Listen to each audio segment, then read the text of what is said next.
গতকাল আমি আর আমার ওয়াইফ দুজন মিলে বাজারে গিয়েছিলাম। মজার ব্যাপার হলো যাওয়ার আগেই আমরা পুরো প্ল্যান করে নিয়েছিলাম কোথায় আগে যাব, তারপর কোথায় যাব, কি কি কিনবো সবকিছুই। ভাবছিলাম আজকে একদম স্মার্টলি কাজ শেষ করব। প্রথমে ওয়াইফকে নিয়ে গেলাম পার্লারে, হ্যাঁ মাঝে মধ্যে যেতে হয় আর কি। তারপর ঢুকলাম এম বাজারে, সেখানে ঘুরে টুকিটাকি শপিং করলাম।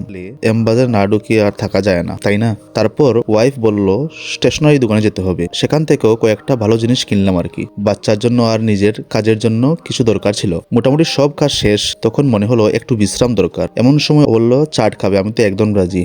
তো চাট খেলাম, তারপর মোমো খেলাম। অনেকদিন পর এভাবে বাইরে বসে খেতে খুব ভালো লাগছিল। তারপর আবার বললাম বেকারি থেকে বাচ্চার জন্য এবং ঘরের জন্য কিছু খাবার নিলে কেমন হয়। তো আমিও গেলাম, সেখান থেকে কেক, বিস্কুট, স্ন্যাক্স আরো কত জিনিস কিনলাম আর কি। সব মিলিয়ে প্রায় 2 ঘন্টা কেটে গেল, বুঝতেই পারিনি সময় কিভাবে চলে গেছে। শপিং, খাওয়া দাওয়া আর সবচেয়ে বড় কথা একসাথে সুন্দর সময় কাটানো। ভালো লাগলে লাইক, কমেন্ট আর শেয়ার করতে ভুলবেন না। সবাই ভালো থাকবেন।